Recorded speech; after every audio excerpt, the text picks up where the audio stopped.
Hey everyone, welcome back to K-Korner, the channel where we dive into the wild world of entitled people and their unbelievable stories. Hope you enjoy it, and without further ado, let's go.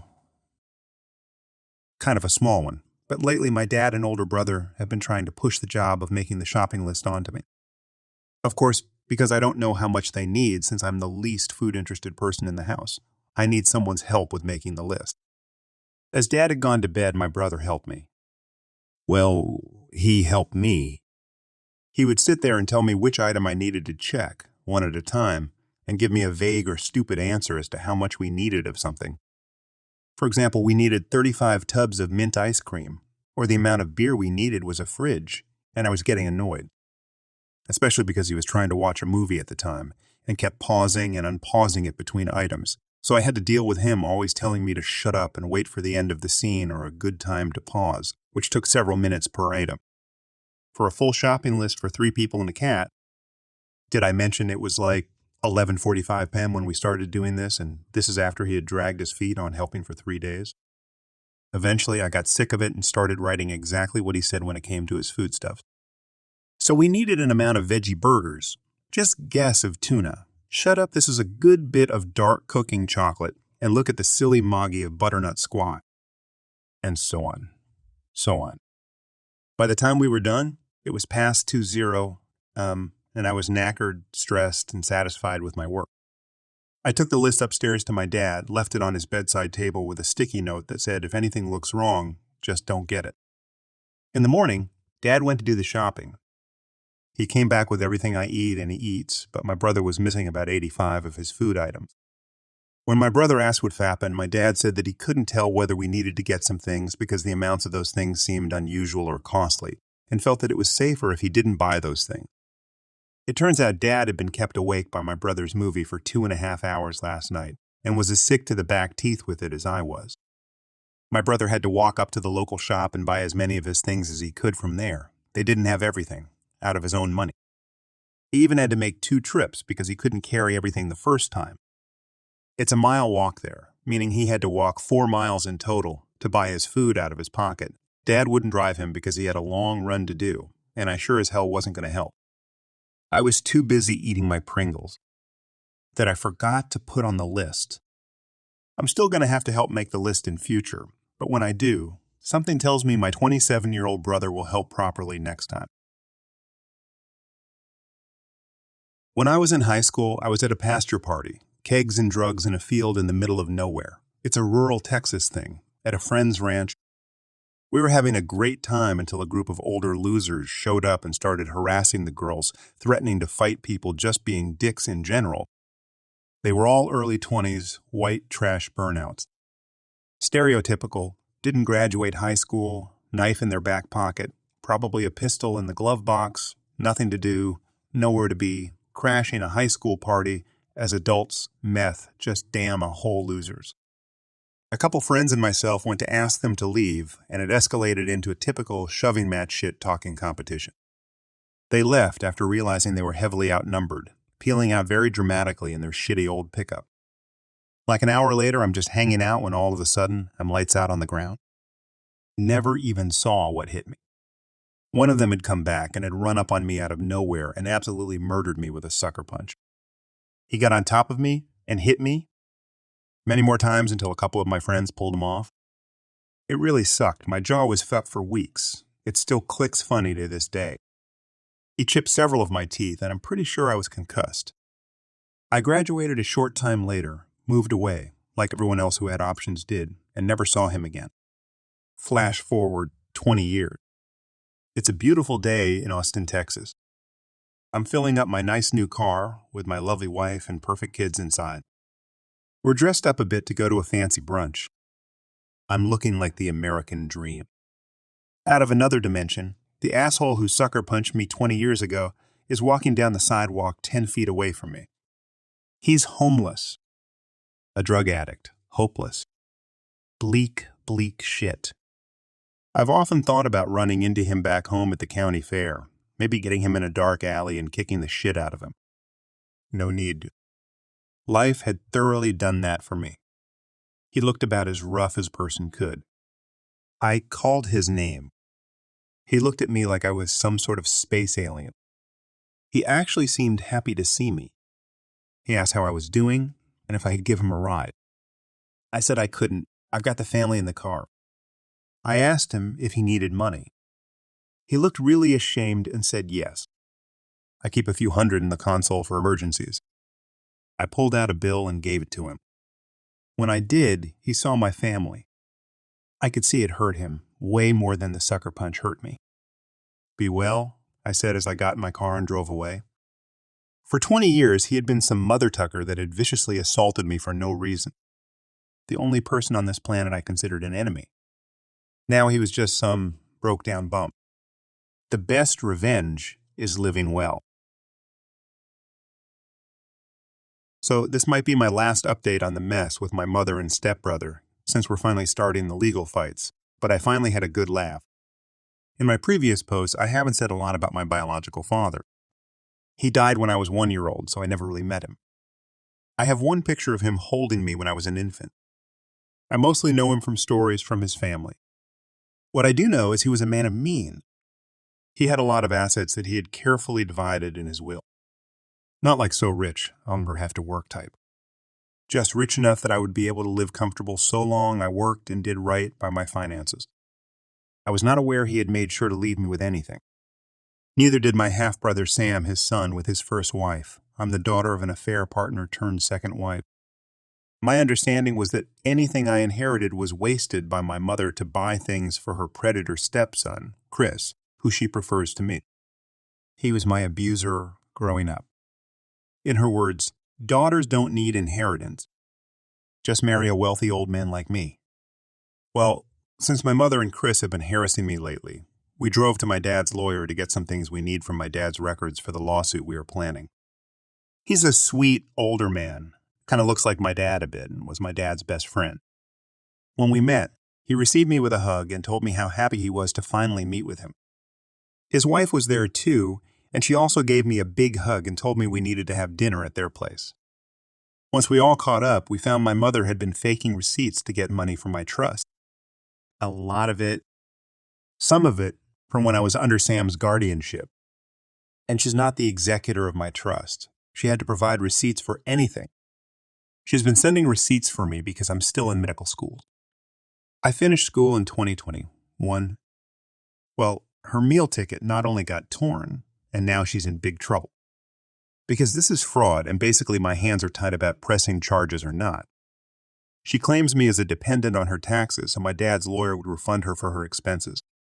He basically told me there's just no way we can keep this just in civil court. He had to contact IRS and the police. Doesn't help. She's been using my social security number for some things she shouldn't. Thank you for the people that advised me to freeze my credit.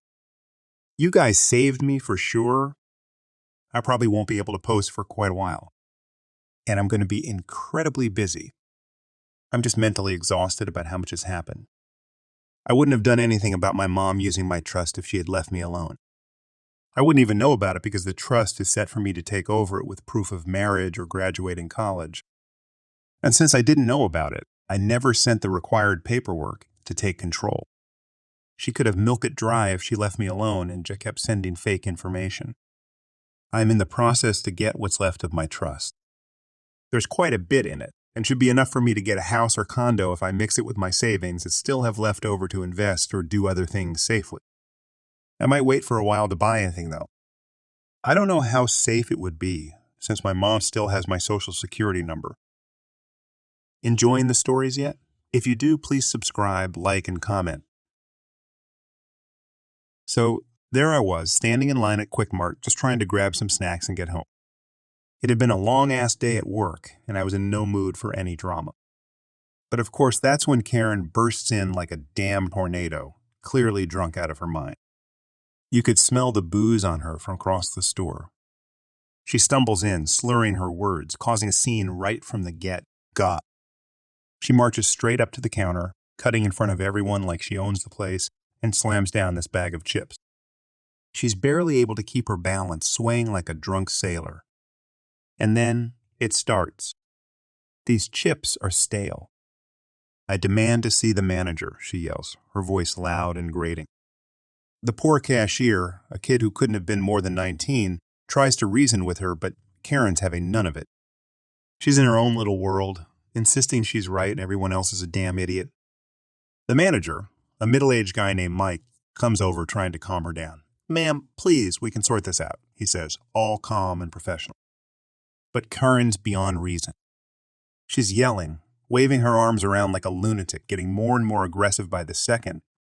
"I want a refund. And an apology."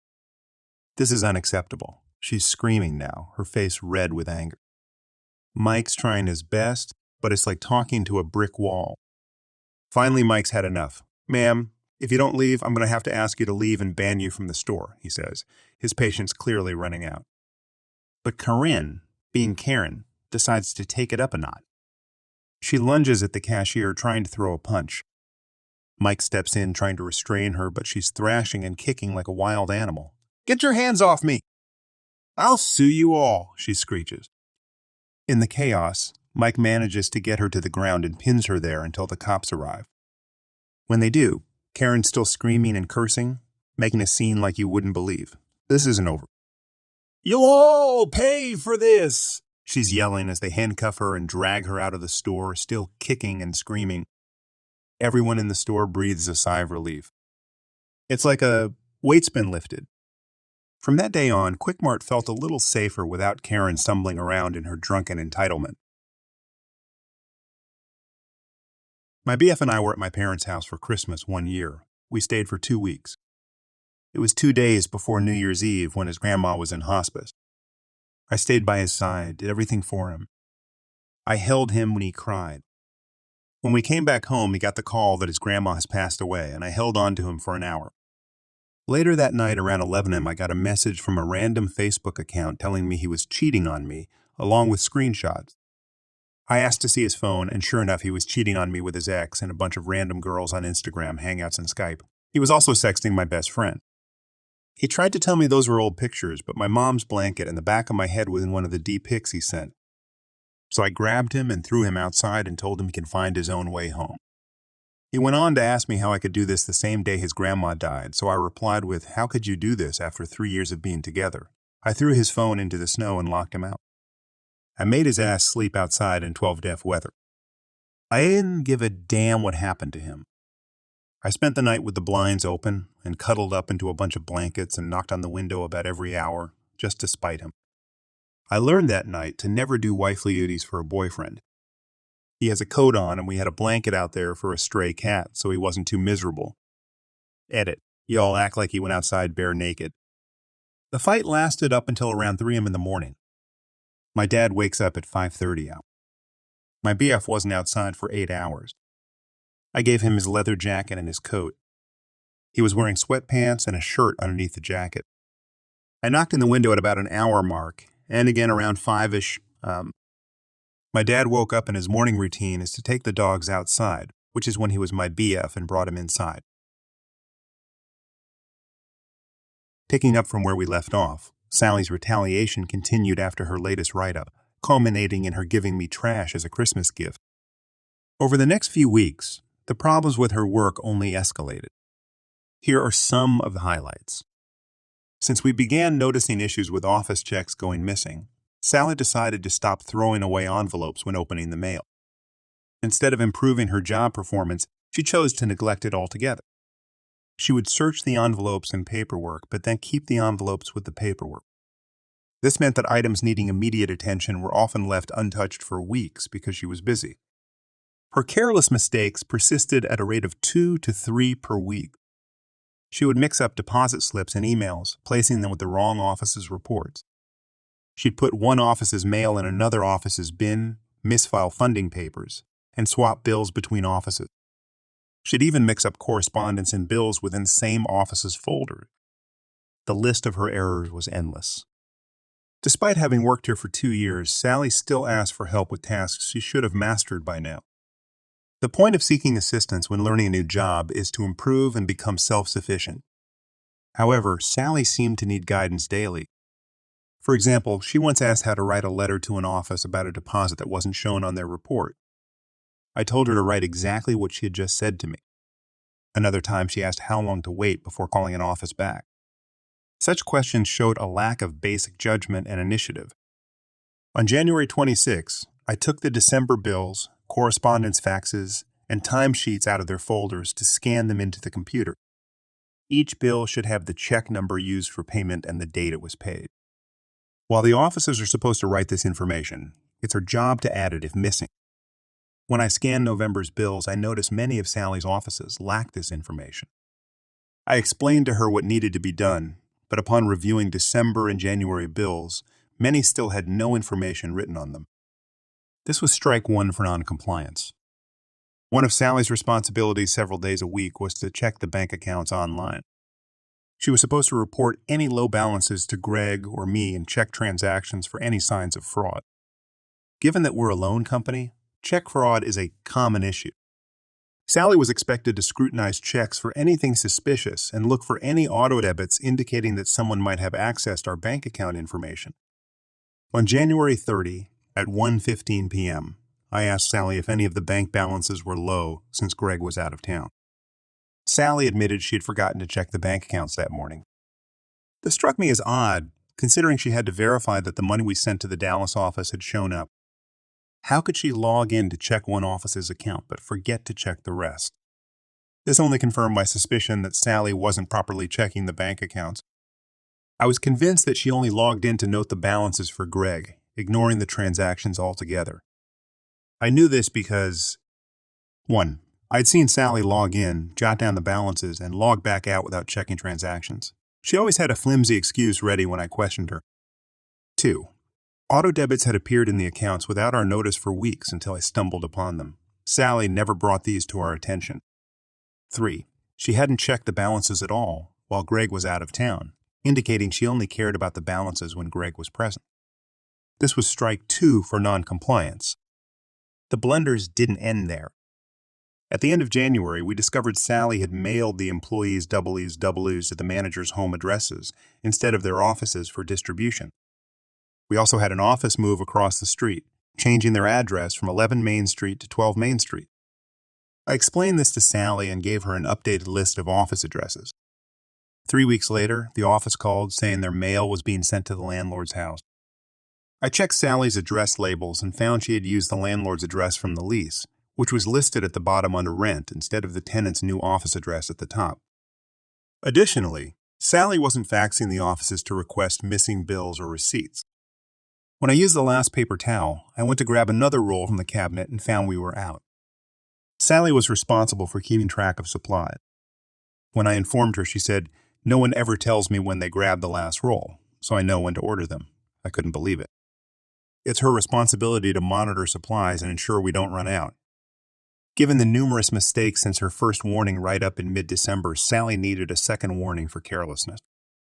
I also planned to issue a first warning for negligence because she hadn't requested missing bills or written the required information on the bills, as instructed in late November. However, it was nearly February, the time for performance reviews. Rather than issuing a write-up now and conducting a terrible performance review in a week, I decided to address everything at once. This way, we could have one difficult conversation and one bad day and then hopefully move past it. I decided to conduct Sally's performance review and issue the write-ups on February 5, Monday. The meeting went more smoothly with Greg present, preventing Sally from giving me lip or displaying her usual attitude and anger. On February 7, Wednesday, I logged in to check transactions for an office-switching bank. I needed an updated list of outstanding checks so they could close the old bank account. To my surprise, I saw a $100 payment to a TET from the account. After confirming with the office that they had made the payment, so no fraud there, I asked Sally if she had noticed it during her bank checks. She claimed she didn't remember. This was the proof I needed to confirm she was either not checking the accounts or not paying attention when she did.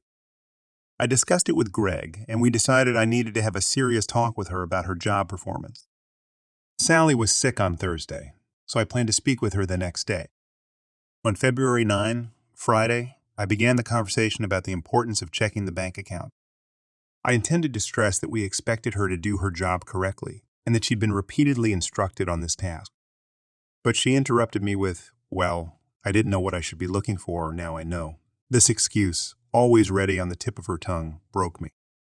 She constantly deflected responsibility by claiming ignorance, only to assert she now understood after being corrected.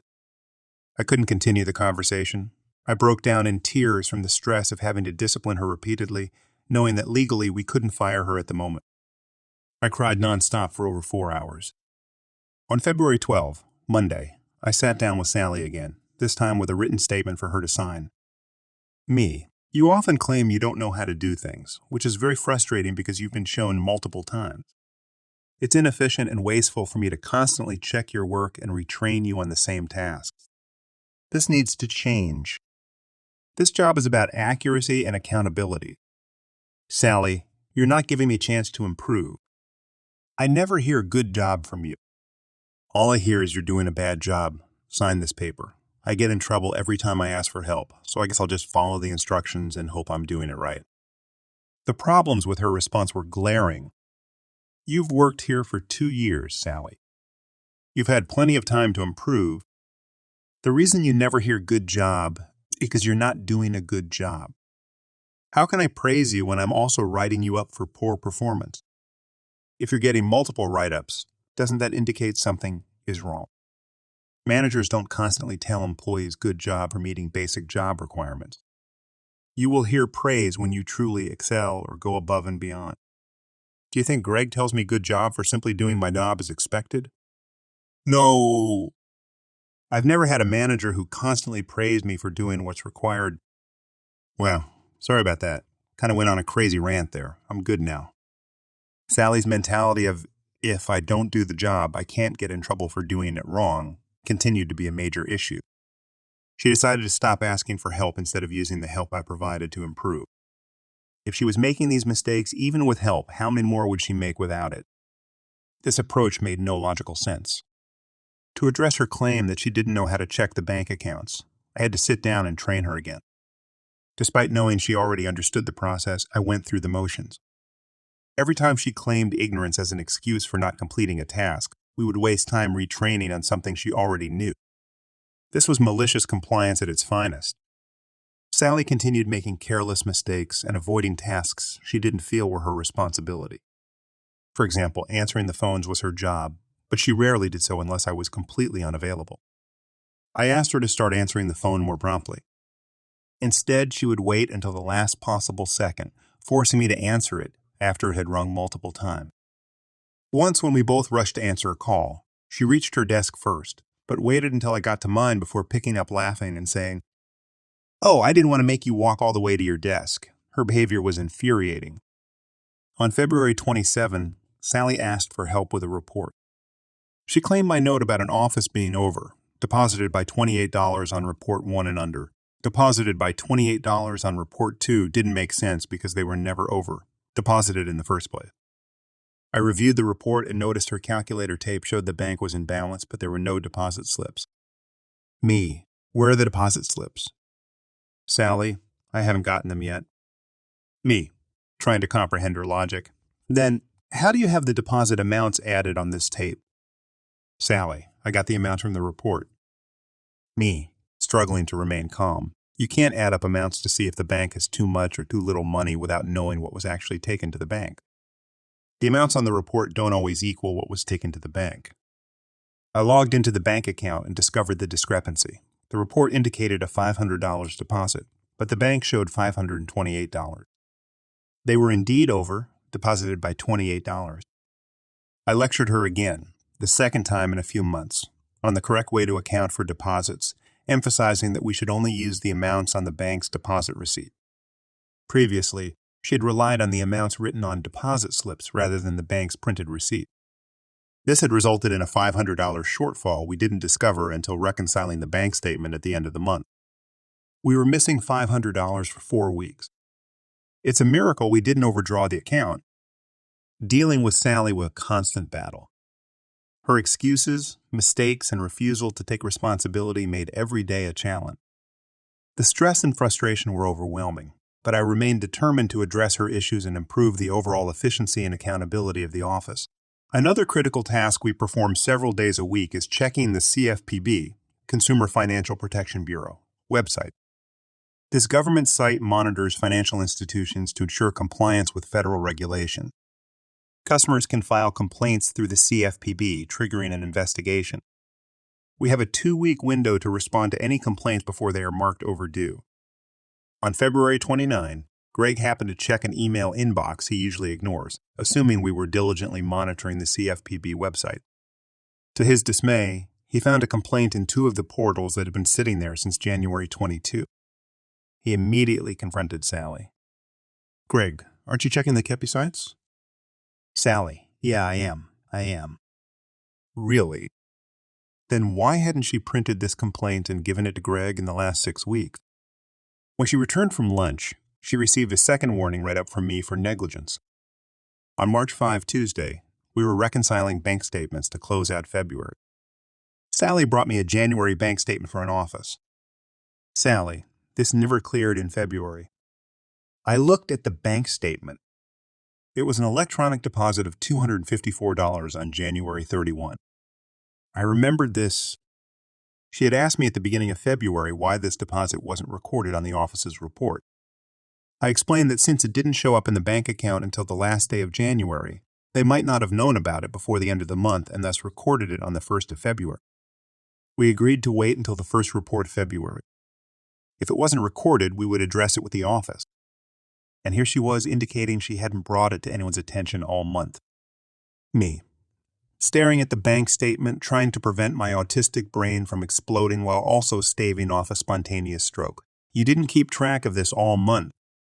Sally, "Well, I didn't know if it was treated differently because it was OTBP, one-time bill pay, an electronic deposit."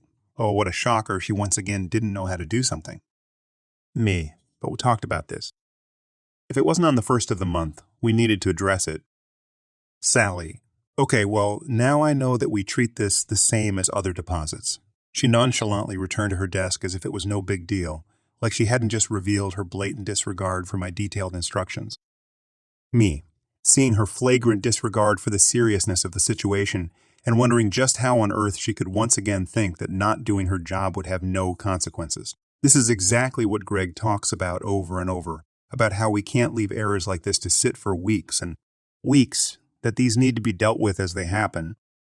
Sally, still as easygoing as if she had simply used the wrong color highlighter. "Okay, I'll make note of that." Now I was getting really pissed off. She kept saying, "Oh, now I know that odd beep is treated the same as everything else." That doesn't matter. It doesn't matter that she didn't know it's treated the same. I specifically told her to take care of it if it didn't appear on the 1st of February. It didn't matter what kind of deposit it was. I said to tell me if it wasn't on the 1st of February. Her continuous failure to follow through on simple instructions was maddening. Her careless attitude and refusal to take responsibility created an environment where mistakes were inevitable. This was no longer a matter of ignorance. It was a blatant disregard for her duties. How many more mistakes could we afford before something catastrophic happened? The frustration and stress were becoming unbearable, and something needed to change, fast. Sally stood outside on the phone with Greg. I could see her gesticulating wildly and could imagine her trying to convince him that this termination was unfounded. After about 10 minutes, she walked back inside, her face a mask of indignation. Sally, "Greg said he'll be here in a bit." Me, "That's fine. You can wait here until he arrives." Sally, sitting down, muttering under her breath, "This is such bullcrap." I returned to my desk, trying to focus on my work, but feeling the tension in the air. It was only 8:15, so we had 45 minutes to wait. I could see Sally occasionally glaring at me from her seat. I decided to review her performance records and write-ups to ensure everything was in order for when Greg arrived. At 9:00 on a dot, Greg walked in. Sally immediately stood up and approached him. "Sally, Greg, this is ridiculous. You know I've been doing my best. This is all just unfair treatment from Molly." Greg, sighing, "Let's go to the conference room." We all walked into the conference room and sat down. Greg looked at Sally, then at me. Greg, "Okay, Sally, explain your side." Sally, "Molly's been nitpicking everything I do. I feel like I can't do anything right in her eyes. And this latest issue. She never told me to follow up on that deposit." Me, Greg, I did instruct her. I remember the conversation clearly. She brought me the January bank statement at the beginning of February. I specifically told her to check the first report of February and address it if it wasn't there. She didn't bring it up again until March 5. Greg, Sally, why didn't you follow up on that instruction? Sally, defensively, I didn't realize it was that urgent. And honestly, I don't remember that conversation. Me, this is exactly the issue. She constantly claims she doesn't remember or didn't know, but these instructions were clear. This isn't the first time, Greg. We've documented multiple instances of negligence and non-compliance. Greg, nodding, I've seen the documentation. Sally, it's not just this one incident. There's a pattern here. The CFPB complaint, the W-2 mishap, the incorrect addresses, and the failure to check bank transactions properly. This isn't about nitpicking. It's about repeated negligence. Sally, looking desperate, but I'm trying. I've asked for help, and every time I get criticized instead. Me, Sally, we've provided help and training repeatedly. But there's no improvement. It's affecting the entire team's performance and our compliance with regulations. Greg, I have to agree with Molly. We've given you multiple chances to improve. This has been an ongoing issue for months. It's not sustainable for the company to continue like this. Sally, tearing up. So that's it? I'm just out. Greg, we have to make a decision that's best for the company. This isn't personal. We need employees who can perform their tasks reliably and without constant supervision. Sally, sniffing, fine. But I'm telling you, this isn't fair. Greg, sighing. We'll make sure you get your final paycheck and any necessary paperwork. Molly, can you handle that? Me, yes, I'll take care of it. Sally, standing up. I hope you're happy, Molly. You've made my life miserable. Me, trying to stay calm. This was never about making anyone's life miserable. It's about doing the job correctly and consistently. Sally stormed out of the room, collected her things from her desk, and left the office. I felt a wave of relief mixed with sadness. It was never easy letting someone go, but it was necessary for the health of the company and the team. Greg and I sat in silence for a moment, both processing what had just happened. Greg, you did the right thing, Molly. It's tough, but it had to be done. Me, I know. It's just not easy. Greg, I get it. Take a few minutes if you need to. We'll regroup and move forward from here. I nodded, taking a deep breath. It was a difficult decision, but it was the right one for the team and the company. Moving forward, we would need to find a replacement who could handle the responsibilities reliably and help us avoid the chaos and stress we had been enduring for far too long. Does she really think that calling Greg was going to reverse my firing here? Does she really think I would do something as drastic as writing her up or firing her without discussing it with my supervisor first? Did she really think I would do this behind his back? Apparently, she did, because Greg confirmed that Sally tried telling him about all the stuff I've been doing to her as if he didn't know.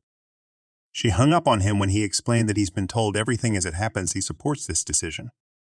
Sally, storming back into the office towards her desk. I'm not signing anything. Me, okay? Sally begins packing up her desk. I had known she kept a lot of personal items at the office, so I'd gotten a big box or two. I had placed them nearby for her to use to pack up her desk. Me, we can give you a box if you need it. Sally, I don't need shit from you guys. Me, the only thing we'll need is your office key. Sally, you'll get it when you get it. I'm packing my desk. Me, okay? I go back to work, keeping an eye on her as she packs to make sure she doesn't take anything she's not supposed to or damage any company property. Sally at some point decides to use the boxes she didn't want from us to pack up her many items.